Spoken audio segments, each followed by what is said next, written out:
Welcome to our microeconomics class. This is the 8th module, and we'll be talking about the factor markets. And at this module, we explain labor markets, the capital and land markets. And at the heart of this module lies the marginal productivity theory, which links input payments to the value of the output they generate. And finally, we will also look into an introduction into the classical theories of rent, interest, and profit, providing insight into how the returns to landowners, capitalists, and entrepreneurs are determined. I want you to stay tuned. What is factor market? When we talk about factor markets, they are where the essential inputs for productions, such as the labor, the capital, land, and entrepreneurship are exchanged. So it's a market where these inputs of production for production are being exchanged. And these markets are crucial for resource allocation and income distribution within an economy. And when we talk about labor market, we'll actually still look into it one after the other. But briefly, when we talk about labor markets, it examines wage determination, employment, and earning based on skills, productivity, and market structure. For the capital and land markets, they determine returns to physical assets and natural resources, influencing investments and resource distribution. Also, we'll talk about the marginal productivity theory, which links input payments differently or directly rather to the value of the output they generate. And lastly, we look into the classical theory, which gives an insight into the rent, interest, and profit, examining returns to landowners, capitalists, and entrepreneurs. Talking about the markets, labor markets, it's actually known majorly with wage determination. And the labor market is where human effort is exchanged for wage, which are determined by the interaction of labor supply, that is the workers offering service, and labor demand, that is the employers seeking services. And this can be seen in terms of demand for labor and supply of labor. And when we talk about demand for labor, labor demand is actually derived from the demand for goods and services workers produced. And firms hire based on the marginal revenue product, the MRP. And when we talk about the MRP, it is the marginal product multiplied by the price of output. And firms hire as long as MRP is greater than or equal to wage rates, and at that they hire as such. No firm or organization will want to hire where profit is not actually coming in, and that's from the aspects the organization, they are for profit making, and except for those that are not for profit making. So if they will have to hire more, then they must be making profits. And this is seen, you can see that the demand for labor is seen in the diagram. The demand curve slope downward due to diminishing marginal return. Each additional workers add less to total output. So firm pay lower wages for more workers. And in the aspect of supply of labor, we talk about labor it refers to individuals willing to work at different wage level. So higher wages generally increase supply. So where there is higher wage, there is tendency for increase in supply. And as seen in the diagrams, at very high wage, the supply curve can become backward bending, as workers may prefer more leisure over additional income. So where at very high wage, the supply curve can become backward bending. And you know, workers may prefer to just rest instead of longing for additional income. And what are the factors that influence labor supply? Um, there are several ones, elements that shapes the availability of labor in markets, impacting the overall supply. And these are the first level. It's one of the factors that influence the labor supply.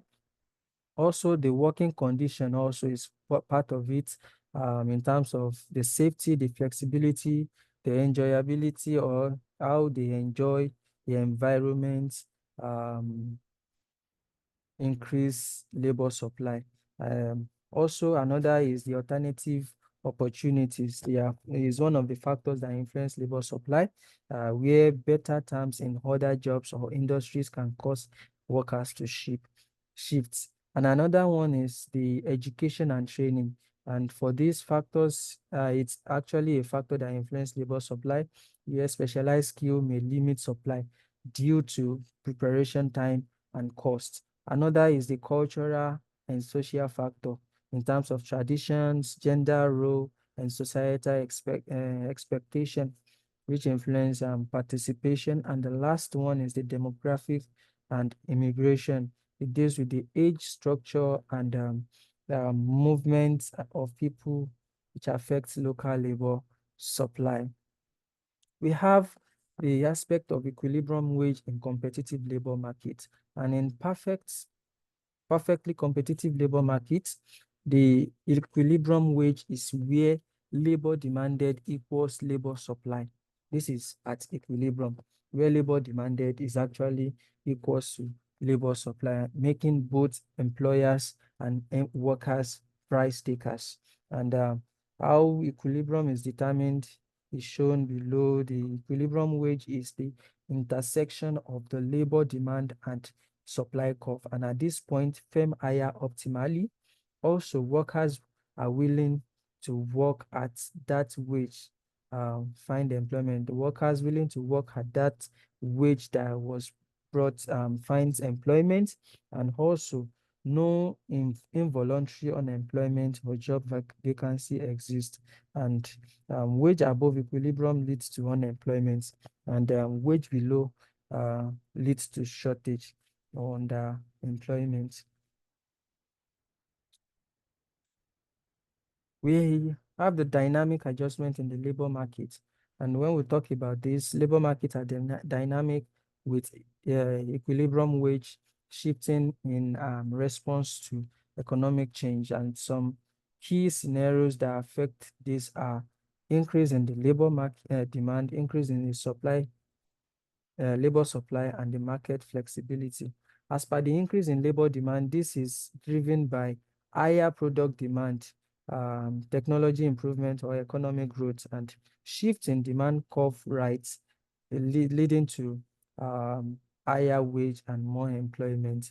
Also, increase in labor supply is another key scenario, which this is caused by population growth, migration, or increased participation. We have the market flexibility, where labor markets self-correct over time, adjusting wage and employment to new equilibria, ensuring efficient resource allocation.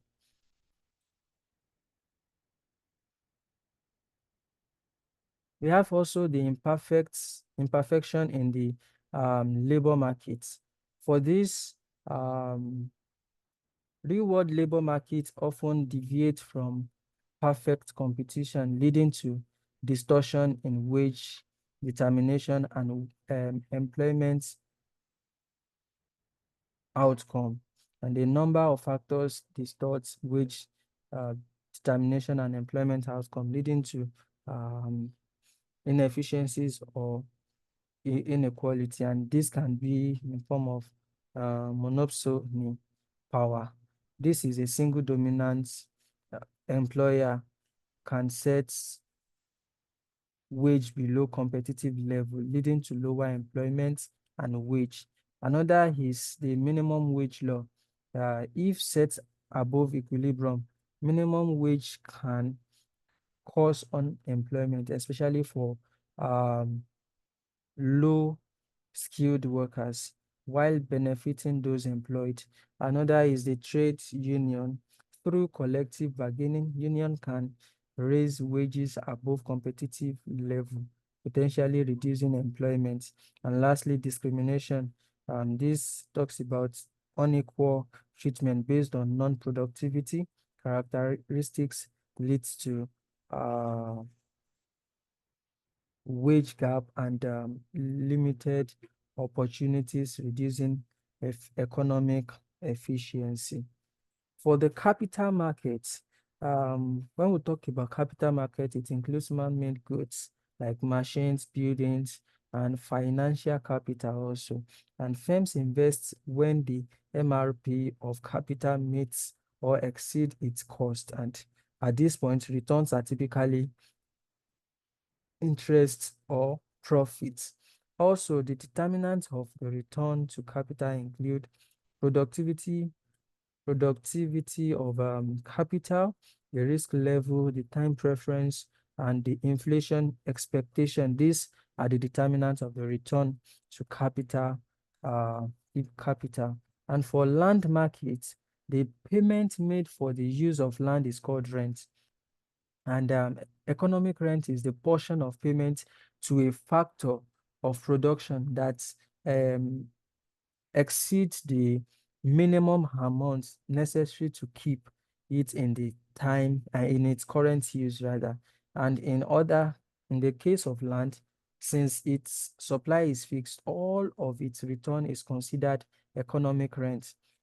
And the classical theory of rent attributed to David Ricardo holds that rent arise due to differences in land fertility or location. Also, land with higher productivity generates surplus return compared to marginal land and the least productive land in use. And this surplus constitutes rent.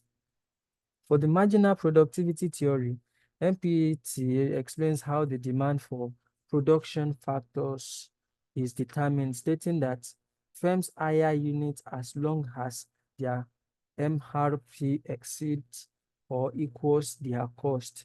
And for the concept of MRP, additional output from one more unit of a factor, it's actually the additional unit of from one more unit of a factor, and this is MP multiplied by MR or price. And we also have the law of diminishing return under this, and it is adding more of a variable factor to a fixed one eventually reduce marginal output, leading to downward sloping factor demand.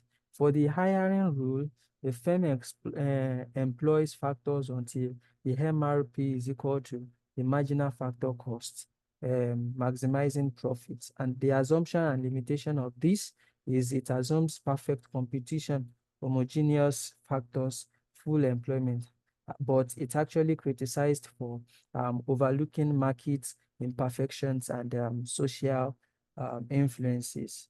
In conclusion, factor markets are fundamental to resource allocation and income distribution.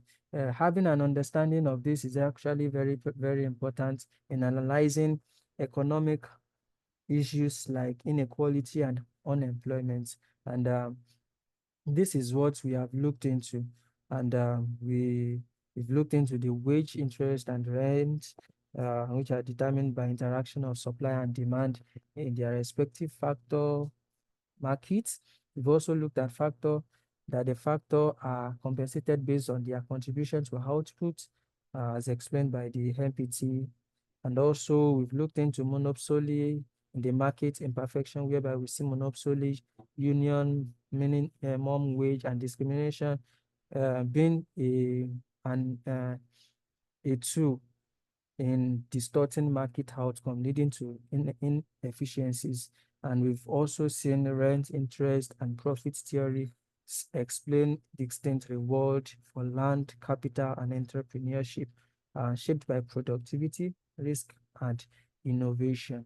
Thank you for listening.